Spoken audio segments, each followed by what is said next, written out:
Thank you very much. What a great honor this evening.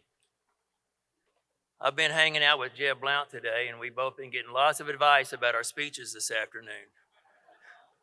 Talking to Jeb, he's got lots of stories. We could be here all night long. But Jeb, tell you what, I've been sitting over this 3-minute speech for 2 days. Challenge is on, buddy. So, I don't know why I get nervous over a 3-minute speech. I'd rather be in the batter's box with bases loaded and 2 outs. That'd be best. But I lived it with these guys, wrote a book about it.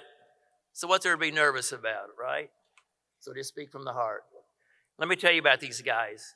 My older buddy was up, so had a semester left of school, and Coach Shell asked me if I'd be a graduate assistant. And absolutely. I wasn't ready to hang them up yet. Hang around with these guys one more time was just an utter joy. And what they did, the 69 team, we weren't expected to go to the World Series. We're not sure we even knew what it was. All we knew is who was our next opponent and the one we're going to beat. These guys had the pressure of now they were somebody. They had a name. And they were expected to go back to the World Series. In 1970, we were all as well. And we got beat in the district finals with a really good team. So I felt like this team and the program were at a crossroads. Where are we going to go from there? What's the identity of the TU baseball program? Are we going to be a Cinderella story, one and done, and that's it, and just be a good program?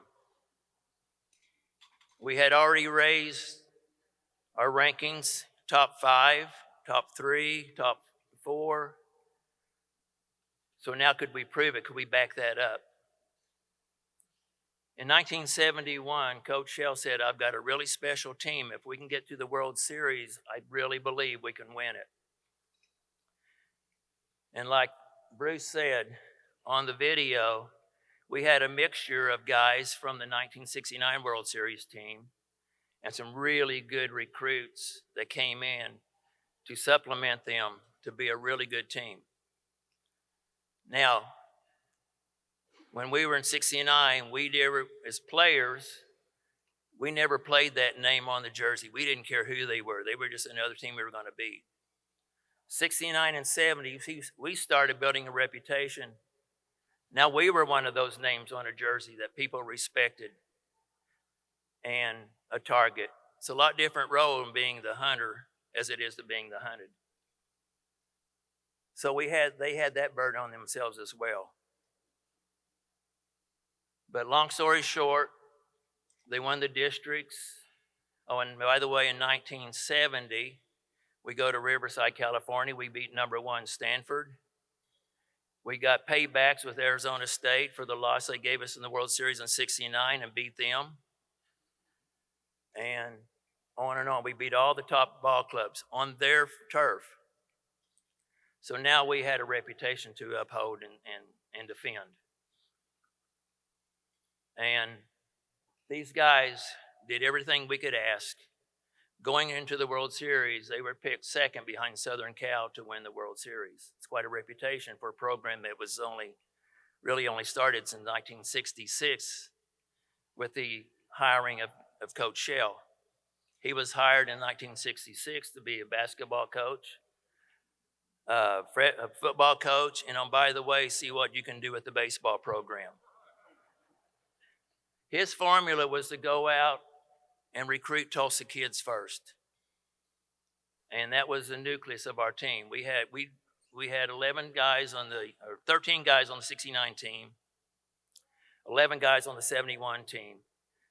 And until the program was terminated in 1980, we never had less than 10 guys from the Tulsa program. And then he would add to that some of the best players in the country to fill in the remaining gaps. But we as players, we grew up with each other, playing against each other, and had a natural bond as we joined the program. We were Tulsa's team. We were playing for our neighbors down the street. We were playing for our parents, grandparents, the churches we frequented, etc. We felt that we carried that with us. That was an advantage to us. But anyway, these guys got in the 1971 series at a crossroads of the program, and so we beat everybody in the tournament and had two really tough, hard-fought, down to the last inning games with Southern Cal. Even though they beat us in that championship game, what they did and what they accomplished laid the foundation for we were not a one-and-done program. The 1972 team that followed them was ranked number one in the country for most of the year. We were now an elite program, and we stayed that way until the program was ended. And I cannot thank every guy that played in this program, especially these guys, for what they did to meet that crossroads and that fork in the road and lay the foundation for the teams that came farther. Oh no, by the way, how good was this team? Well, they had 6 former and future All-Americans and Hall of Fame members at the University of Tulsa on the roster. Steve Rogers and Cliff Butchers are pitchers. Phil Honeycutt at shortstop. Mike Simber, a utility infielder at the time as a freshman. And freshman Jerry Tabb and Steve Bowling.